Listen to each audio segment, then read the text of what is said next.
बिस्मिल्लाहिर्रहमानिर्रहीम। अच्छा, यूँ तो ये है कि गालम गलोच करना और बुरे अलकाबात से पकारना, ये सूरतुल हुजरात की वो आयत है। अगर कोई हाफिज़ भाई मेरे इस वीडियो को देख रहे हों तो उस आयत का तर्जमा वहाँ कमेंट्स में लिख दें। इससे इस्लाम ने बहुत मना किया है। और किसी को लानत मलामत करना, इससे भी इस्लाम ने बहुत मना किया है। और नबी सल्लल्लाहु अलैहि वसल्लम की जो तालीमात हैं उसमें भी ये बुरे अल्फाज निकालने से इंसान की रूहानियत में कमी आ जाती है। लेकिन जो बात कहना मकसूद है वो ये है कि जिन्होंने इस हमारी कानून साज असम्बली में यह आयन बनाया है, ये जो हमारे 53 मुअज़्ज़ज़ मेंबरान असम्बली हैं, इनके लिए मराहत और इनके लिए पेंशन का ये बिल पास किया है, उनकी अक्ल पे मातम ही किया जा सकता है और उनकी समझ बूझ पे ही। यानी ये जवान देखें, ये देखें इनके टैक्स से, यानी जुल्म की इंतहा। ये बच्चा देखें, इसकी मजदूरी करने की उम्र है, ये 15 दिन से बेचारा घास काट रहा है, ये घास काट रहा है और इसके टैक्स से मराहत जा रही है। ये बच्चा स्कूल छोड़ के अपना घर अपने वालिदैन का वो चलाने के लिए ये स्कूल छोड़ के घास काट रहा है, मजदूरी कर रहा है। और इस बच्चे के टैक्स से हमारे कोई 200 साबक वज़राए आज़म, वज़रा सदूर, वो शदूर और जो भी हैं, वो मैं वो बात नहीं कहता, लेकिन उनको मराहत जा रही हैं। और अब ये जो जवान है इस तरह के मफलूकुल हाल ये कह रहे हैं, वो आप सब भी इस पर मुतफिक हैं कि ये मराहत नहीं होनी चाहिए, चीज़ें सस्ती होनी चाहिए, नहीं सस्ती होनी चाहिए। तो अब ये यार, मैं अपने 53 मेंबरान असम्बली को मैं उनसे गुजारिश करता हूँ कि सुन लें ज़रा, अपना मसवियात से वक्त निकाल के। ये आपसे कुछ नहीं मांग रहे, आप अपनी मराहत में कमी कर दें और मराहत के लिए लोगों की जानों के लेने के दर पे मत हो जाएं। यानी ये इस इधर आए जाज, इधर आके खड़े हो मेरे पास। ये बच्चा, ये देखें, ये इस कौम का बच्चा है, ये सुबह से घास काट रहा है, स्कूल ये नहीं पढ़ता इसलिए कि इसके पास वो माली वसाइल ही नहीं है, घर चलाना, अपना आप चलाना, वो अब जैसे भी वो।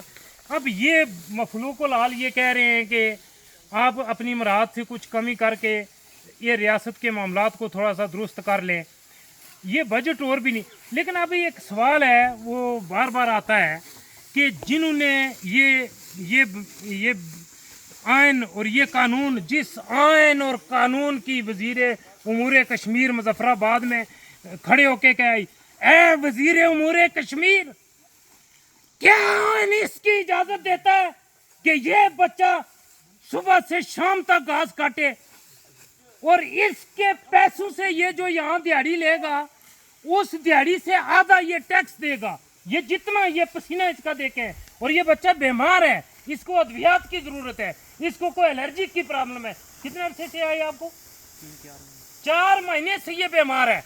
इस बीमारी की हालत में ये घास काटेगा और ये दिहाड़ी लगाएगा और इसको ये पता नहीं कि ये जो 1500 रुपये दिहाड़ी लेगा उसमें से 750 रुपये। ये कौम को समझाने के लिए मैं कह रहा हूँ कि आप समझें, ये कोई तमाशा नहीं है, ये कश्मीरी फारग नहीं है, ये कोबाल है जो अंदर अंदर पक रहा, और ये फट गया तो ये पूरी रियासत को और इस रियासत की चूलों को हिला के रख देगा। कि ये जो दिहाड़ी ले रहा है उसमें से 750 रुपये ये टैक्स देगा। ये कोई खेल तमाशा नहीं है। यानी मैं आपको बताऊं सादा से लफ्जों में, मैंने 2024 में यानी पिछले साल मैंने 50 लाख रुपए से ज्यादा गवर्नमेंट को टैक्स दिया है। यानी 2024 में मैंने 50 लाख रुपए से ज्यादा गवर्नमेंट को टैक्स दिया है। अब उस टैक्स के बदले में इस बच्चे को कुछ चाहिए, इस रियासत से चाहिए। और वो कह रहे हैं वज़ीर उमूर कश्मीर कि चूँकि अब हमारी जो है ना वो ये आलात के और पता नहीं ये फंडेड बच्चा है गैर मुल्की एजेंसियों का। और फिर ये जिन्होंने, अच्छा एक इस पे ज़रा गौर करें, अक्लमंदो रोशन ज़मीरो, इस पे ज़रा एक दफ़ा फिर गौर करें कि जो हमने जो निज़ाम हुकूमत वज़ा किया हुआ आज़ाद कश्मीर में, क्या जब कोई एक बंदा यहाँ वज़ीर आज़म बन जाए और उसको फिर ज़िंदगी में किसी मराहत की ज़रूरत रहती है, या फिर उसको ये जो हाउस रेंट का मतलब क्या होता है कैमरामैन साहब, यानी मकान का किराया? जी जी बिल्कुल यही होता है। ये हाउस रेंट क्या वज़ीर आज़म को जेब देता है, आज़ाद कश्मीर के वज़ीर आज़म को? यार ये कोई सवाल पैदा होता है। मैं 2-3 वज़ीर आज़म के नाम लूँ जिन्होंने एक दुकान बनाई, फिर 20वीं दुकान, फिर 100वीं दुकान, फिर 500वीं दुकान बनाई, जो यहाँ अगर एक दिन डेरा लगाया मुगल आजम की तरह, तो यहाँ फिर हाउस, वज़ीर आज़म हाउस बनाया। और कभी फिर अपने ज़िले में गए तो वहाँ 20 कनाल पे हाउस, और कभी रावलपिंडी से गुजरे तो हाउस, और इस्लामाबाद में गुजरे खन्ना में हाउस, और फिर इनको किराए की जरूरत है। और किराया किससे? इससे। यार ये हकीकत है। ये जो वीडियो बनाते हैं उसको तो क्या उसको आप बोलते हैं एडिट करते हैं? जी बिल्कुल, ये एडिट हो रही है, ये ओरिजिनल है ना जी। ये घास ओरिजिनल काट रहे हैं बिल्कुल, ये बच्चा दिहाड़ी लगा रहा है ओरिजिनल। जी बिल्कुल, ये घास मेरा ही काट रहा है, इधर हाँ इधर ही जी। काम कर रहा है। जी जी बिल्कुल। यार ये एडिट नहीं हो रही भाई, ये सिर्फ वीडियो बनाने के लिए में नहीं, ये मेरा दुख है, ये वो मेरा गम है। ये मैं यानी दुखी दिल के साथ, पुरनम आँखों के साथ इस बच्चे के हाल पे रहम करें कि क्या जो बंदा वज़ीर आज़म आज़ाद कश्मीर एक दफ़ा बन जाए उसे किसी मराहत की ज़रूरत पड़ती है? कैमरामैन साहब आप समझते हो कि उसको किसी मराहत की फिर ज़रूरत है? नहीं, वो ये कोई बरतानिया उज़्मा का वज़ीर आज़म थोड़ा है कि वज़ारत उज़्मा से उतरा तो दूसरे दिन जाके बेचारा मस्कीन कहीं वो लेक्चर दे रहा होगा और ये कहीं काम कर रहा होगा। ये कोई अमेरिका का साबिक सदर थोड़ा ही है कि जब अपनी 8 साल अमेरिका का सदर रहने के बाद जाके वो 3 मरले या 5 मरले के मकान में रह रहा होगा अपनी बीवी के साथ, और वो भी अपना काम कर रहा होगा। और ये रियासत आज़ाद जम्मू कश्मीर, हाँ लोगों, रियासत आज़ाद जम्मू कश्मीर का वज़ीर आज़म है जो एक दफ़ा कहीं गलती या हादसे के साथ भी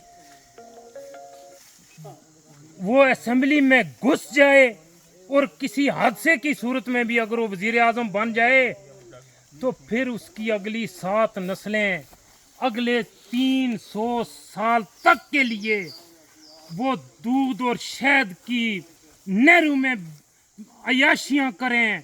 उनके हाउस यहाँ से लेकर कराची तक बंगले, उनके पास गाड़ियाँ, और उनके नौकरों उनके दोस्तों के पास भी गाड़ियाँ, और वो मौज करें। और ये कौम के खूबसूरत बच्चे ये इस उम्र में बेचारे बीमारी की हालत में, इस वक्त इस टेम्परेचर में ये बच्चा बुखार में मुब्तला है, और ये बुखार के बावजूद कि ये 1500 की दिहाड़ी लगाने के लिए सुबह से लेकर ये शाम 6 बजे तक दिहाड़ी लगाएगा ताकि अशराफिया की मराहत के लिए टैक्स के पैसों का बंदोबस्त कर सके। ये एक पैगाम देना मकसूद था, इसको नोट कर लें कि ये कौन सी वो मराहत हैं और ये आती कहाँ से हैं। ये यहाँ से आती हैं, इससे गुजर के आती हैं, इस बच्चे के खून और पसीने से गुजर के ये मराहत हासिल हो रही है। वमा तौफीक इल्ला बिल्लाह।